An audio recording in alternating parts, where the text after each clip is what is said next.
It's a common sight when driving through St. Louis: vacant lots. Like graveyards of the city's past landscape, these abandoned plots of land can be an eyesore at best, and at worst, environmental hazards. But where there is space, there is opportunity for growth. Sunflower fields have become a popular sight in recent years, mainly for getting that perfect summer selfie. But aside from the picturesque backdrop, there are many benefits to these flowers: food and shelter for birds and pollinators, and, as we learned from this site in North City, a probable solution to restoring vacant lots.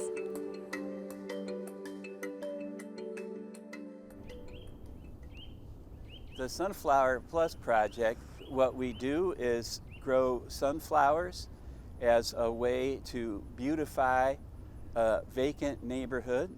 And in doing so, we've created an outdoor classroom, a biodiversity project, a pollinator project, and a way to connect plants and people. Richard Riley with the Missouri Botanical Garden is a founding member of the Sunflower Plus project, which, as you heard him describe, has a lot going on for such a small plot of land. And believe it or not, it started out aiming to do much more. In 2012, the Sustainable Design Land Lab, organized by Washington University, the City of St. Louis, and Old North St. Louis, conducted a competition for ideas to revitalize vacant lots in Old North. As you see on this map, the red areas show the wide majority of vacant lots are overwhelmingly located in this part of our city. The Sunflower Plus project was selected as one of 5 winning submissions. And while any effort to build up underdeveloped areas in our city is commendable, this site was also experimenting with the healing properties of sunflowers. You know, it's when we began the project, our initial research showed that sunflowers could help remediate lead in soil. Now, a deeper dive into the literature proves that's not quite the case in urban environments. Sunflowers might and probably do some good work in places like Russia and Japan where there have been nuclear accidents, but that's way above my pay grade and way above anything we're trying to do here.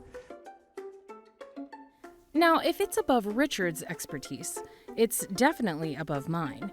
But what I do know is that the sunflower is a hyperaccumulator, a type of plant known to absorb dangerous metals in the soil. And like Richard mentioned, this process, called phyto-remediation, has been implemented at sites with nuclear contamination. However, to oversimplify this complicated scientific process, some studies showed great results, while others didn't show any significant findings.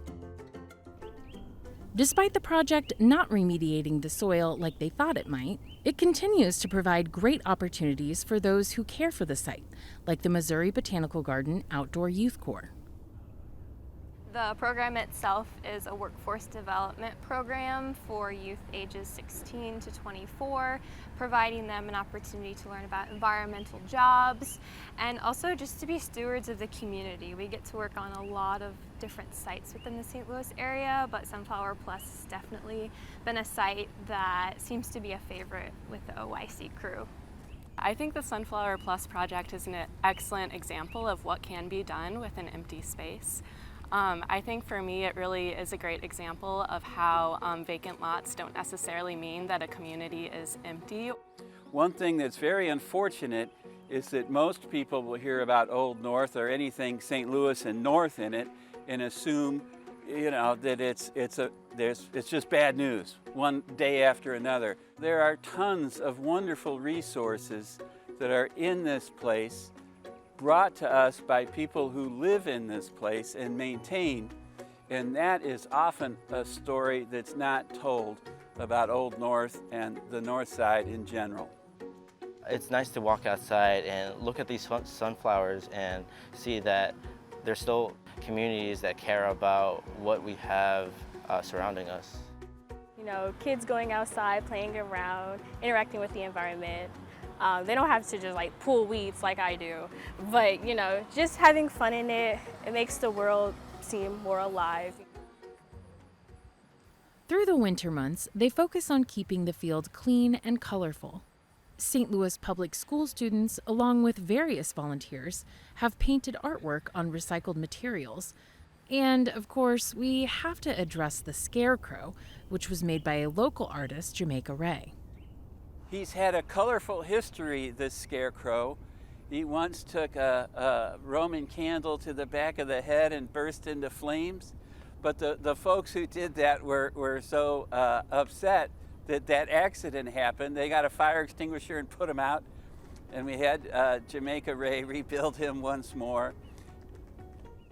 And you know, this is a humble project. It's always been a way to pass lessons on and to share beauty and to share the circle of life. For Living St. Louis, I'm Brooke Butler.